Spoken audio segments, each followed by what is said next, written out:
Hello student, कैसे आप सब। एक बार पुनः शिव कोचिंग क्लासेस पर स्वागत है। उम्मीद करता हूं आप सब अच्छे होंगे, मस्त होंगे, बेहतर होंगे, आपकी पढ़ाई बेहतर चल रही होगी। क्लास 12th केमिस्ट्री एनसीईआरटी में नया चैप्टर जैव अणु स्टार्ट है, जिसमें आज आप लोग सीखने वाले हैं कार्बोहाइड्रेट के कार्य और इसका परीक्षण। इसके पहले लेक्चर में हमने आपको समझाया था कार्बोहाइड्रेट्स किसे कहते हैं, इसका वर्गीकरण, कार्बोहाइड्रेट्स की परिभाषा और उसके कार्य एक साथ क्वेश्चन में दे दिया जाता है बच्चों कि कार्बोहाइड्रेट्स किसे कहते हैं, साथ में उसका कार्य लिखिए। तो आप लोगों को 4 कार्य तैयार करना है। कार्बोहाइड्रेट्स के कितने कार्य, 4 आपको पता होना चाहिए। उपयोग की बात कर ली जाए या कार्य की बात, किस प्रकार से ये कार्य किया जाता है। हमारे शरीर में ही कार्बोहाइड्रेट्स के बिना हम जीवन जी ही नहीं सकते हैं, क्योंकि जैसे आप भोजन करते हो तो भोजन के माध्यम से आपको स्टार्च प्राप्त होता है, फिर वो सुक्रोज में बदलता है, ग्लूकोज फ्रक्टोज में बदलता है, फिर वो टूटकर एनर्जी देता है। तो ऐसे ही हर जीव जंतुओं में कहीं ना कहीं कार्बोहाइड्रेट्स की आवश्यकता होती है।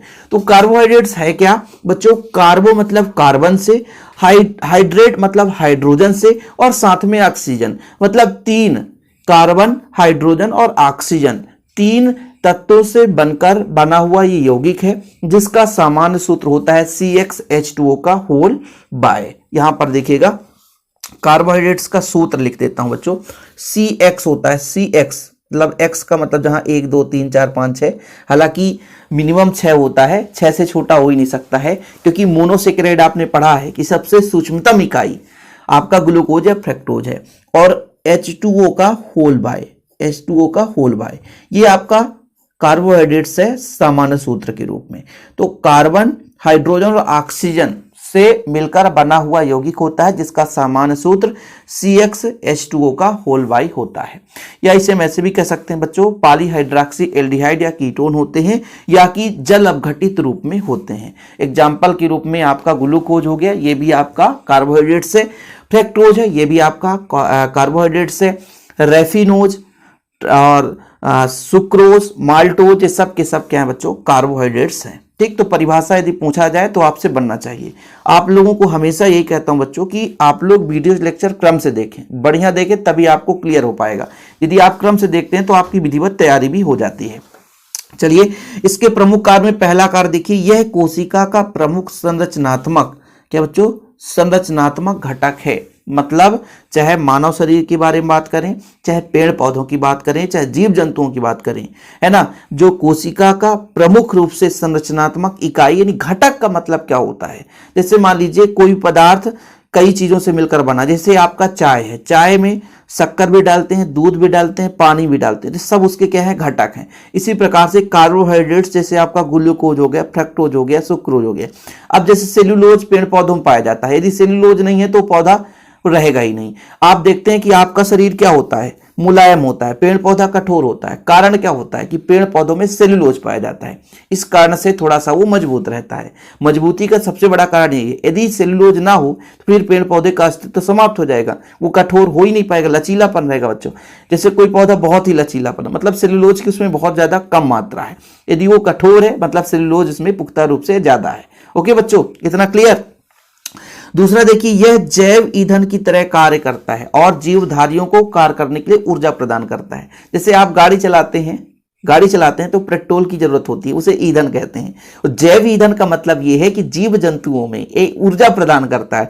जैसे हमने आपको कहा था कि ग्लूकोज जो होता है बच्चों, वो टूटता है और एनर्जी देता है। तो जब ग्लूकोज टूटता है तो कार्बन डाइऑक्साइड और पानी बनाता है, साथ में आपका ऊर्जा। ऑक्सीजन के लेने के बाद आप कार्बन डाइऑक्साइड छोड़ते हो, क्यों? क्योंकि ऑक्सीजन जो होता है वो ग्लूकोज को क्या करता है, तोड़ता है। यही ग्लूकोज जब हमारे शरीर में अधिक हो जाता है बच्चों, तो उससे डायबिटीज रोग हो जाता है, या मधुमेह जिसे हिंदी में कहते हैं। जिसे कहते हैं ना कि इस व्यक्ति को शुगर हो गया है, शुगर मतलब डायबिटीज, यानी यही ग्लूकोज की मात्रा अधिक हो गई है। ये ग्लूकोज जो बच्चों ऑक्सीजन के प्रेजेंस में टूटता है, कार्बन डाइऑक्साइड और H2O+ ऊर्जा प्रदान करता है। लेकिन जब आपके शरीर में इंसुलिन की मात्रा कम हो जाती है तो ये ग्लूकोज नहीं टूट पाता, इसलिए हमारे शरीर में शुगर की मात्रा हो जाती है, जिसे कहते हैं डायबिटीज से पीड़ित है व्यक्ति।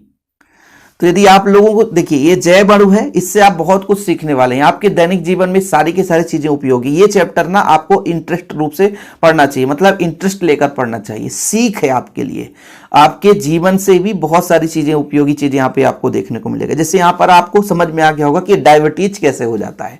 देखो, ये जो हमारा इंसुलिन की उपस्थिति में अपघटित होता है, यदि आपके शरीर में इंसुलिन कहां से बनता है? अग्नाशय से। अग्नाशय जो शरीर का अंग होता है, हालांकि बच्चों में जानते हो मैथ वाला टीचर हूं, मतलब मैथ पढ़ाता हूं, फिर भी थोड़ा बहुत आपको जानकारी देना जरूरी है, क्योंकि शरीर में जो अग्नाशय अंग होता है वो इंसुलिन रिलीज करता है। इंसुलिन क्या होता है?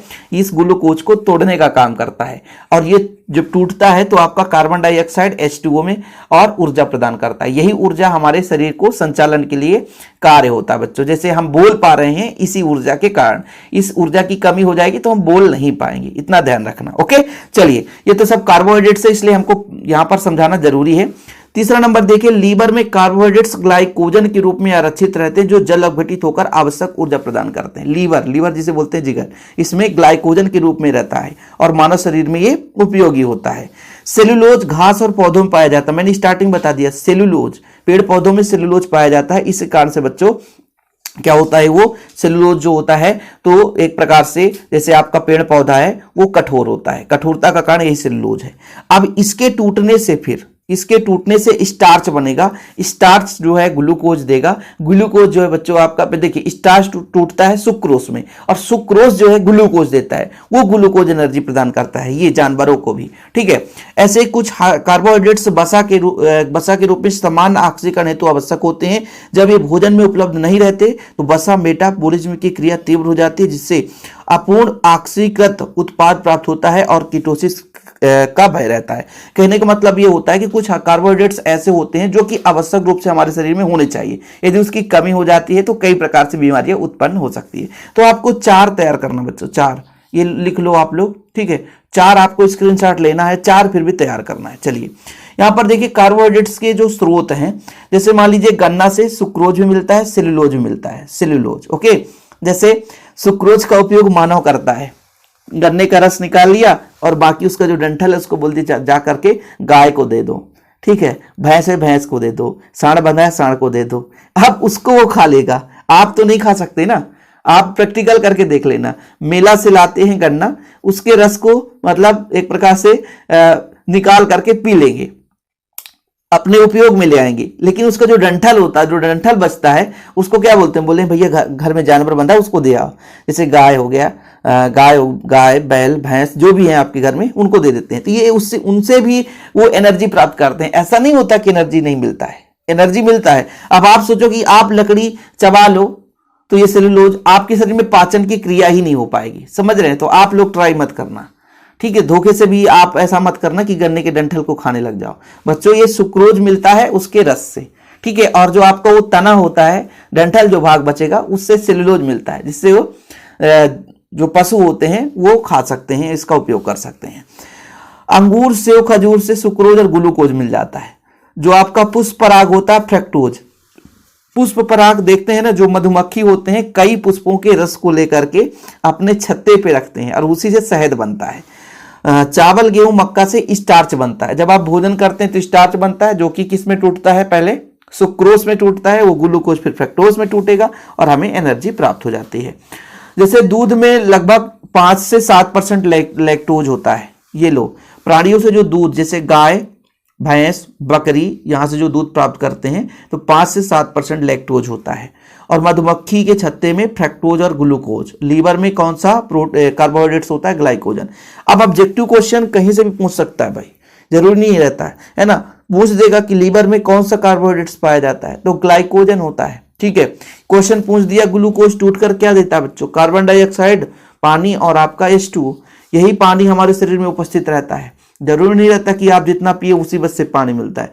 हमारे शरीर का 60% भाग पानी से मिलकर बना है। हमको दिखता है, ये चमड़ी त्वचा दिख रहा है ना, ये हाथ हमारा दिख रहा है ना, इसमें भी पानी है। हर कोशिकाओं में पानी। यदि पानी की कमी हो गई, देखते हैं यदि दस्त या उल्टी जैसे यदि बीमारी हो जाती है तो सबसे पहले बॉटल पानी का दिया जाता है। लगातार डॉक्टर देगा आपको बॉटल। कहते हैं ना, पानी निकल जाएगा शरीर सूख जाएगा तो फिर शरीर जो है बच्चों कहीं ना कहीं उसकी कोशिकाएं डैमेज होने लगते हैं, मृत अवस्था में जाने लगते हैं, तो आपका शरीर निष्क्रिय होने लगेगा और जल्द से जल्द आपका शरीर जो है काम करना बंद कर देगा और आप लोग बेहोश भी हो जाएंगे लगातार दस्त जाने से। तो इसीलिए तुरंत पानी की जरूरत होती है। तो आप लोगों को ज्यादा से ज्यादा, कहते हैं ना डॉक्टर कि ORS घोल पिलाओ।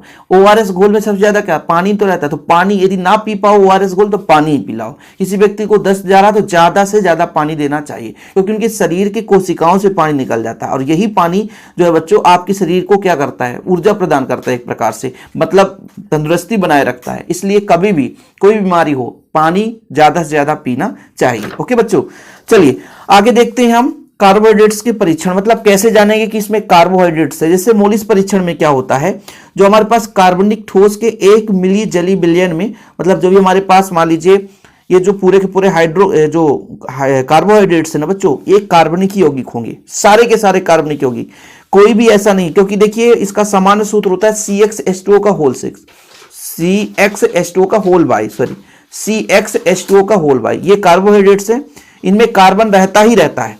ठीक है, तो कार्बनिक ठोस के 1 मिली जली बिलियन में, मतलब कोई भी कार्बोहाइड्रेट्स ले लिए, उसका जली बिलियन ले लिए, उसमें 10% एल्कोहलिक और अल्फा नेप्थेनॉल बिलियन की 2 बूंद मिलाते हैं और हिलाते हैं। फिर परख नली की दीवार के सहारे से सांद्र गंधक अम्ल मतलब H2SO4 डालते हैं और सावधानी के साथ मिलाते हैं तो उसमें बैंगनी रंग का वलय बन जाए। तो इतना समझो कि इसमें कहीं ना कहीं शुगर की उपस्थिति है, यानी कार्बोहाइड्रेट्स प्रेजेंट है। जैसे हम मान लीजिए कोई भी हमारे पास कार्बनिक यौगिक है जो कि एक कार्बोहाइड्रेट्स है, उसका परीक्षण करना है, तो मोलिस परीक्षण के लिए क्या क्या चाहिए होता है, 10% एल्कोहलिक और अल्फा नेप्थेनॉल बिलियन की 2 बूंद, अल्फा नेप्थेनॉल की बिलियन की 2 बूंद होनी चाहिए। साथ में हम कुछ मात्रा में सांद्र H2SO4 मिलाते हैं और इसके परीक्षण से ये हमें कैसे पता चलेगा कि इसमें कार्बोहाइड्रेट से बैंगनी रंग का वलय बनना चाहिए। ऐसे ही फेलिंग बिलियन परीक्षण करते हैं बच्चों, ठोस के जली बिलियन को फेलिंग बिलियन के साथ 2 मिनट तक गर्म करेंगे।